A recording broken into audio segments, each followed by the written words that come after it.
मैंने अपने हाथों से हाईवे के ऊपर NH8 के ऊपर, ये कोटपुतली वाले हाईवे पर, अजमेर हाईवे पे ऐसी डेड बॉडियों को उठाया।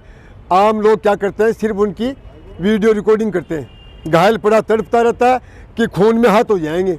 ये हमारे लोगों की मानसिकता है, देश के लोगों की। वो उस डेड बॉडी को हम चिल्लाते रहते हैं, इसको उठाओ उठाओ, वो नहीं उठाते।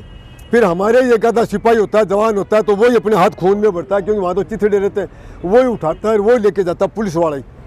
पुलिस वाले सब एक जैसे नहीं है। उस जो वो घायल को वो पुलिस वाले वर्दी वाले तो उठा लेते हैं, लेकिन सिविलियन वो सिर्फ रिकॉर्डिंग करते हैं, उसको उठाते नहीं। वो बेचारा, एक बार छोटा सा वाक़या बताता हूँ मैं पावटा का। रात को मेरी ड्यूटी थी पावटा के पास। रात को 4 बजे एक ब्राह्मण फैमिली थी, द्वारिका गांव है कोटपुतली के पास। वो दिल्ली से आ रहे थे, रोड के ऊपर एक ट्रेलर खड़ा करके ढाबे में सो गया। अब उसको नींद का झोंका लगा और उनकी कार जाके ट्रेलर के पीछे टकरा गई। वो अध्यापक थे, एक उनका भाई था, एक उनकी उसकी अध्यापक की बीबी थी, एक बेटी थी, एक उसकी बेटी की बच्ची थी, 2-3 की।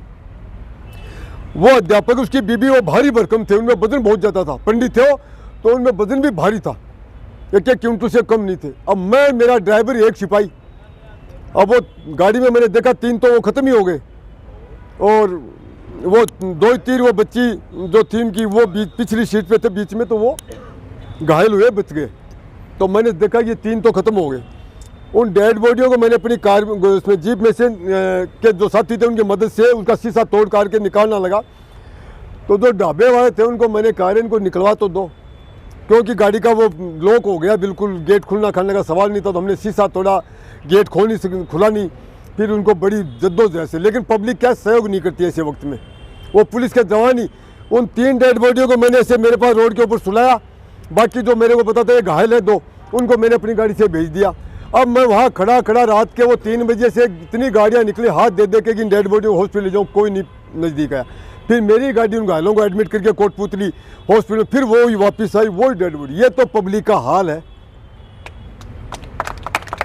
अब आप क्या उम्मीद करोगे इन लोगों से? आप उम्मीद करोगे कि सिक्योरिटी ट्रैफिक व्यवस्था को सुधारने में अपना सहयोग देंगे? अच्छे लोग हैं, लेकिन वो पता नहीं क्यों निजी हित में, निजी स्वार्थ में, या पता नहीं वो क्यों आगे नहीं आ जाते हैं। उल्टा हमारे गड्ढे खोदने को जरूर तैयार है। जिन लोगों ने ये जो गदर मचा रखा था, मेरे मुझ से क्या गुस्सा आता तो ये निकल जाती है, निकालना नहीं चाहता लेकिन वो ऑटोमेटिक निकल जाती है, क्योंकि उनके कारनामे ऐसे ही हैं। ये ऑटो वाले, इनको मैं समझा कि इस पुलिया के ऊपर ये जो आप देख रहे हो ये रास्ता, यहाँ ये लोग 150 ऑटो ला करके पुलिया से उतार के सवारियों के लिए खड़े हो जाते हैं, सवारियों को देखते रहते हैं। जब मैं आके आता हूँ तब तो इनमें भगदड़ मच जाती है, 100 के 50 हवाई जहाज हो जाते हैं। जब मैं नहीं होता हूँ तो ये सारे देखते रहते हैं कब सवारी है। अब वो पुलिया का जाम नीचे उतर ही नहीं पाता, क्योंकि पुलिया तक तो ये खड़े। अब इनके मैंने जब नकेल कसना शुरू किया तो अब ये गिद्धड़ों की तरह इन्होंने रोना शुरू कर दिया। कल आप लोगों ने देखा कि कुछ ऑटो चालक गिद्धड़ों की तरह हू कर रहे थे। मैं इनको कह देता हूँ तुम छाती फाड़ के हू करो, मेरे पे कोई असर नहीं होने वाला तुम्हारी हू पे। मैं तुम्हारा इलाज अच्छे से करूँगा। जो बदमाश लोग हैं, जो ऑटो चालक अच्छे लोग हैं, उनको मैं पूरा कोऑपरेट कर रहा हूँ। अभी भी उन ऑटो चालकों को मालूम भी है कि ये परेशान नहीं करता गरीबों को। मैंने अपने चालान भी बंद कर रखे हैं। लेकिन ये जो अपनी आदत से लाचार हैं, ये कितना हुआ करेंगे, मैं इनकी हुआ भी बंद करूँगा, इनको पाबंद कराऊंगा कोर्ट से। जरूरत पड़ी तो मैं इनके खिलाफ मुकदमे भी दर्ज कराऊंगा। ये बात आ जाए, मैं इनको अंतिम चेतावनी दे रहा हूँ। इनको लास्ट ये अंतिम चेतावनी, अगली बार ये हालात में बंद मिलेंगे मेरे को।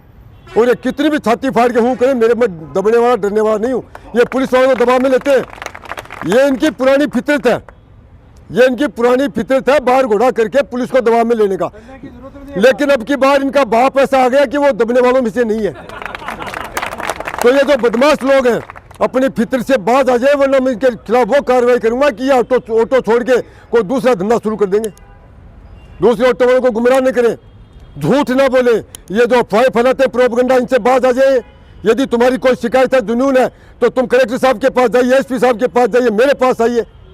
ये कहीं जाते नहीं है। ये मीडिया के सामने 5-10 इकट्ठे होकर के हु करना शुरू कर देते हैं गिद्दड़ों की तरह। जैसे जेएनके में एक साथ गिद्दड़ हु करते हैं शाम के टाइम। तो इन गिद्दड़ जो ये चिल्लाते हैं, इनको कहता हूँ चिल्लाहट बंद कीजिए। तुम्हारी कोई वास्तविक समस्या है तो उसका प्रॉपर, यदि कोई कानून व्यवस्था की तुम्हारी दोनों यूनियनों में कोई लफड़ा है तो संबंधित थाने में जाइए। ये हमारा ट्रैफिक का काम नहीं है तुम्हारी लड़ाई झगड़ा सटाना। तो इनको हिदायत देता हूँ, आपके माध्यम से मीडिया के लास्ट वार्निंग देता हूँ, ये सुधार कर ले अपने में, वरना इनको मैं सुधार दूंगा फिर। लेकिन मैं सिक्योरिटी ट्रैफिक व्यवस्था को खराब नहीं करने दूंगा। इनकी गुंडागर्दी जो हो गई वो होगी, लास्ट हो गया, इनका वक्त खत्म हो चुका है। तो ये संदेश दे देना इनको कि माफ़ नहीं करूँगा अगली बार। सिक्योरिटी ट्रैफिक व्यवस्था का जिम्मा लिया है तो ये मैंने ले लिया है, इसको सुधार के छोड़ूंगा। जो भी बाधाएं चाहे सख्ती से हटाना पड़े चाहे प्यार से हटाना पड़े, इनको हटाऊंगा। बाकी ये जो गौरव सेनानी मेरे भाई बंद जो इकट्ठे, इनका मेरे साथ सहयोग है। मैं कहता हूँ फौजी को तो मैं कहता हूँ केरला का फौजी मिल जाता वो भी सहयोग करता। हम लोग भाई हैं, हम अंदर से जुड़े लोग हैं, हमारे आपस में कोई भेद नहीं है। हम हिंदू मुस्लिम नहीं है, बॉर्डर पे लड़ते हैं तो भी हम ऐसे लड़ते हैं जैसे अपना सगा भाई मदद करता है, उसी तरह से एक तरह से मदद करते हैं। हमारे अंदर न कोई जाति पात है, न कोई जात पात है, न कोई धर्म है, न कोई भेदभाव है। हम तो देश के लिए काम करने वाले लोग हैं। और इन भाइयों ने हम जो ये सम्मान दिया है, अपने भाई के पीछे जो इन्होंने अपनी ताकत दिखाई है, इससे मेरे को और भी दृढ़ता आएगी, मैं अपने उद्देश्य में और भी कामयाबी से सक्सेस होऊंगा। इनका बहुत बहुत आभार, बहुत बहुत धन्यवाद। तहसील के ये जो बुजुर्ग से लेके जवान तक ये जो महानुभाव आपको बैठे दिखाई दे रहे हैं सिविल ड्रेस में, ये किसी वक्त सेना की उन रेजिमेंटों में और कंपनियों में हथियारों के साथ ऐसे डटा रहा करते थे कि दुश्मन सैनिकों के इनको देखने मात्र से पसीने छूट जाया करते थे। ये महान योद्धा अपने देश की आन बान शान और गौरव के लिए अपने प्राणों को इस प्रकार से लुटा देने वाले लोग हैं जिसकी अपन कोई कीमत आंक नहीं सकते। मनुष्य के लिए सबसे बड़ी उसके प्राण है, उसकी जान है सबसे बड़ी चीज़। ये उसको हंसते हंसते ऐसे देश पे लौटा देते हैं कि एक आदमी उसकी कल्पना भी नहीं कर सकता। तो इन लोगों ने, ये मेरे सब साथी हैं, मेरे भाई बंद हैं, ये मेरी फौज के पुराने साथी हैं। हम फौजियों में क्या है, चाहे वो लक्ष्मणगढ़ तहसील का हो, चाहे सीकर ज़िले का हो, चाहे वो लास्ट कोने का कोयम्बटूर का हो, चाहे वो JNK का हो, हम लोग सारे एक ही हैं। लक्ष्मणगढ़ तहसील के हो, अभी थोड़े दिन पहले आपने देखा था अपने सीकर जिले के भी गौरव सेनानी पदाधिकारियों ने स्वागत किया था।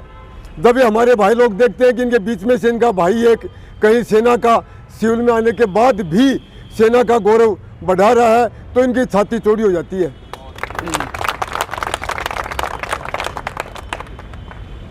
फौजियों को जिस जिस डिपार्टमेंट में भी ये गौरव सेनानी नौकरी कर रहे हैं, तो मैं आपको गारंटी के साथ कहता हूं कि इनके साथ जो दूसरे लोग नौकरी करते हैं उनसे इनके काम की यदि तुलना करोगे तो किसी भी डिपार्टमेंट में हो, इनका काम उनसे कई गुना बेहतर मिलेगा। ये लोग क्या है, ये जो भी काम करते हैं तो उसके अंदर अपनी जान झोंक देते हैं, अपनी ताकत झोंक देते हैं। वो झोंकना वो इनके हाथ में नहीं है, वो इनकी फितरत है। पूरी ताकत से किसी काम को करना या अंजाम देना वो इसके इनके भेजे में, इनके खून में शामिल है, इनके आदतों में शामिल है। ये मेहनत के लिए, जज्बे के लिए, जोश के लिए, देश की इज्जत के लिए, ये सब बूढ़े बुजुर्ग आप देख रहे हो 80 साल के। मैं कहता हूँ यदि भारत सरकार आज भी इनको मौका दे तो ये चाहे लाठी से चढ़ना पड़े, ये बॉर्डर की तरफ चढ़ने को तैयार रहते हैं। ये जानते नहीं हमारी उम्र 80 साल है, 75 साल है। ये मैं सच कह रहा हूँ, हमारे को मालूम नहीं रहता कि हम 80 साल के। हमारा जो जज्बा है ना वो बॉर्डर की तरफ ही रहता है, हमेशा हमारा ध्यान बॉर्डर की तरफ ही रहता है। हम रहते हैं अपने अपने गांव में, अपने अपने घर में, लेकिन हमारी नज़र 24 घंटा देश के बॉर्डर पे ही रहती है कि वहाँ क्या हो रहा है, दुश्मन राष्ट्र क्या कर रहा है, हमारा राष्ट्र क्या कर रहा है, फौजियों के लिए कौन क्या कर रहा है। सिविलियन अधिकारी नहीं समझते ये बात, इनको कैसे समझाया? लेकिन ये जो इस देश के लिए इन लोगों ने अपनी जवानी, अपना परिवार, अपने बच्चों के जो बच्चों की परवरिश का जो वक्त था वो सब इन लोगों ने देश के ऊपर लुटा दिया था। ये पढ़ करके तो कोई 22 साल में, कोई 18 साल में, कोई 20 साल में, कोई 19 साल में फौज चला गया पढ़ते पढ़ते। जब वहाँ से लौटा तो उसकी जवानी ढल चुकी थी, उसके बच्चे बड़े हो चुके थे, उनके बच्चों को पता ही नहीं कि मेरा बाप कब आया और कब चला गया वहाँ से। यहाँ से इनके बच्चों ने, इनकी बीबी ने और इन्होंने खुद ने जो संघर्ष किया है, जो मनुष्य जीवन मिला था, वो इन्होंने अपना पूरा का पूरा, यह जरूरी नहीं है कि शहीद हो, इन लोगों ने भी शहीद से कम काम नहीं किए, इन्होंने अपना सब कुछ होम दिया। पूरी जवानी त्यागने के बाद ये यहाँ आए। लेकिन जब भी किसी डिपार्टमेंट में कोई फौजी जाता है तो उसको हीन भावना से देखा जाता है, उसको सम्मान नहीं मिलता है। ये 12-13 साल की नौकरी मेरी इसमें होगी, 5-5.5 साल में ग्राम सेवक डीडवाना रहा, तो वहाँ भी आप बेदलिया डीडवाना के क्षेत्र में पूछेंगे तो आज भी लोग वो याद करते हैं। नेताओं की भी कई मजबूरियाँ होती हैं। जब मैं डीडवाना ग्राम सेवक था, नेताओं को किसी अपने एंटी सरपंच की रड़क निकालनी होती थी तो वो मेरे को वहाँ लगाते थे, ग्राम सेवक को, कि सब इस फौजी को लगा दो, अब इसको न तो ये खाएगा न खाने देगा। तो मेरे को वो जाओ वहाँ पोस्टिंग मिली, वो भी इसीलिए मिली कई थाने जगह कि ये उस सरपंच की रड़क निकाल देगा, ये न तो खाएगा न उसको खाने देगा। और ये हुआ भी। तो एक सरपंच ने मुझे कहा, साहब ग्राम पंचायत में 60 लाख रुपए इकट्ठे हो गए। मैंने उसको पहले शुरू में कहा, भाई मैं आपके यहाँ पोस्टिंग आया हूँ, आप पक्ष और विपक्ष दोनों की कमेटी गठित कर दो, कमेटी की नज़र में अपन सीमेंट खरीदेंगे, कमेटी की नज़र में अपन सारा काम करेंगे, ताकि विपक्ष पक्ष भी दोनों रहेंगे, अपने पे को अंगुली नहीं उठेगी कि ये पैसा खा गए। उस सरपंच ने कहा, साहब आप जब चले जाओगे दूसरा ग्राम सेवक आएगा तब मैं काम करवा लूँगा, और मेरा पैसा बैंक में पड़ा है, मेरा पैसा ग्राम पंचायत का बैंक में पड़ा, उसका ब्याज आ रहा है। आप ये जो योजनाएं बता रहे हो ना, ये इनके लिए हम सरपंच नहीं बने। तो फिर मैंने भी कहा ठीक है। तो उन लोगों ने फिर काम नहीं करे, 60 लाख रुपए ग्राम पंचायत में इकट्ठे हो गए। फिर मेरा बाद में आने के बाद या वहाँ से ट्रांसफ़र होके पुलिस में आया, उसके बाद उन लोगों ने वो काम करवाए, जिसमें एक ग्राम सेवक को तो कलेक्टर ने, उसने तो क्या देखा, 60 लाख रुपए अपने ग्राम पंचायत में, वो पागल हो गया। उसने 13 दिन में 11 लाख रुपए निकाल लिए, जबकि उसने मेरे से वादा किया था कि मैं दाल में नमक रखूँगा। मेरे को जिस आदमी, वो कई ग्राम से उस टाइम मेरे संपर्क में थे, साहब मेरे को लगवा दो, आप तो जा रहे हो पुलिस में, मेरे को लगवा दो, मेरे को लगवा दो। मैंने कहा, यार इस पैसे को मैंने बड़ी, ये कीमती पैसा है, तुम इसको दाल में नमक की तरह प्रयोग कर सकते हो अपने लिए, लेकिन इसको जनता में लगाना है। तो किसी ने मेरे से वादा किया कि नहीं साहब मैं इस पैसे की रखवाली करूँगा। जैसा मैं कहता हूँ कि मेरे वहाँ से आने के 13 दिन में उस आदमी ने 11 लाख रुपये निकाल लिए।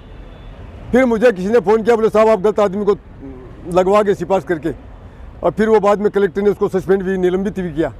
तो जो जैसा कर्म करता वो भुगतता है। अब यहाँ मैं ये नहीं कहता कि भाई सारे दूध के दूल्हे या क्या है, मैं तो ये मेरे साथ जवान है इसकी भी गारंटी नहीं ले रहा हूँ। कल को कोई 19-20 बात हो, कोई वर्दी वाला ट्रैफिक वाले की 19-20 बात हो, मैं मीडिया सामने कह रहा हूँ, तो कहेंगे लो तुम्हारा वो फौजी, वो ट्रैफिक इंचार्ज आया था ईमानदार का झंडा लेकर के, ये देखो ये ट्रैफिक का सिपाही क्या कर रहा है। मैं किसी की जिम्मेदारी नहीं लेता हूँ, केवल सुभाष की जिम्मेदारी लेता हूँ अकेले की। मैं सिर्फ मेरे कर्मों का जिम्मेदार हूँ। मैं चीज़ बार बार कहता हूँ, मैं किसी के कर्मों का जिम्मेदार नहीं हूँ। मैं यदि कोई गुनाह करता हूँ तो तुम मुझे फांसी लटका दो, लेकिन मैं दूसरे की जिम्मेदारी नहीं ले रहा हूँ। भाई मेरे साथ गाड़ी में बैठ के आया, मैं तो उसकी भी जिम्मेदारी नहीं लेता हूँ। मैं किसी की रखवाली नहीं कर सकता, मैं किसी को सुधार नहीं सकता, मैं मेरे को सुधार सकता हूँ। मेरी नज़र मेरे पे रहती है, मैं मेरे खुद के लिए जिम्मेदार हूँ। दूसरा, ये व्यवस्थाएं क्या है, बिखरी पड़ी अव्यवस्थाओं का ये ढेर लगा हुआ है, कचरे का ढेर। हर आदमी अपनी आदत से मजबूर है, हर आदमी रोंग साइड आ रहा है, जाए जिधर से बाएं आ रहा है, दाएं आ रहा है। एम एक्ट का कोई उसको लेना देना नहीं है। जी भाई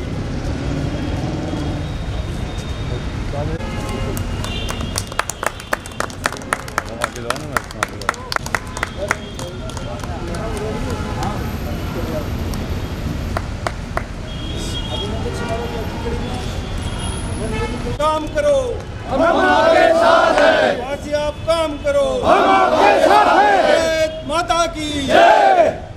अभी भारत माता की जय।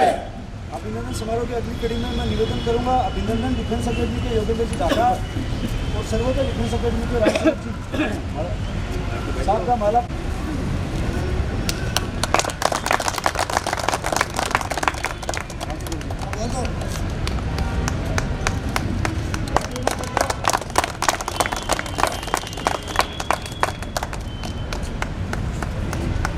तो हमारे अपने लोगों का हमें सम्मान करना है। अपने जो साथी जिन्होंने अपने देश के लिए प्राणों की बाजी दी है, उनके परिजनों का अगर हम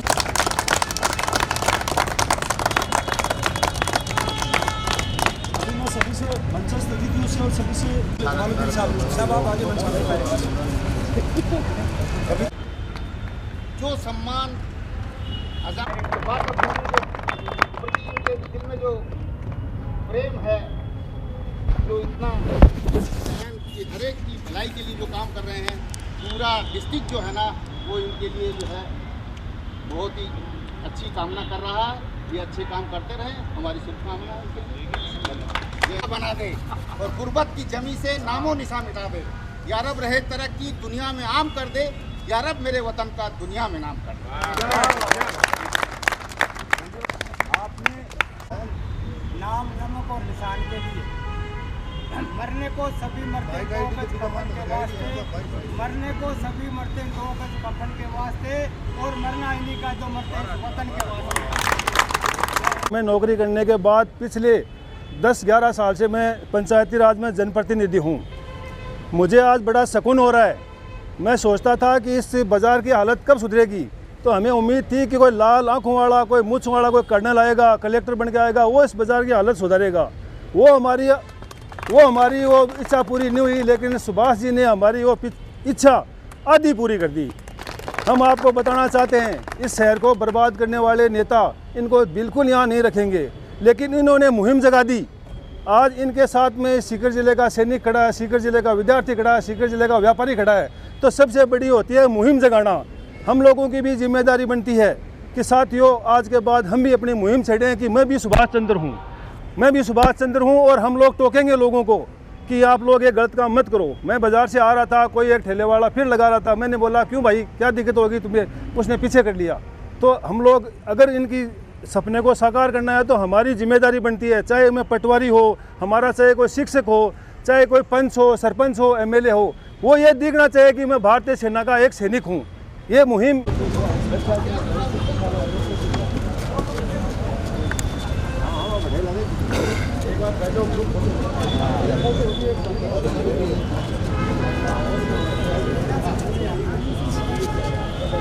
लीडरशिप क्वालिटी और तरह से बहुत खुशी हुई। किसी दिन मैं स्कूल में बुलाऊंगा आपको, प्रिंसिपल में बिल्कुल सर, आपके लिए हाजिर हूँ।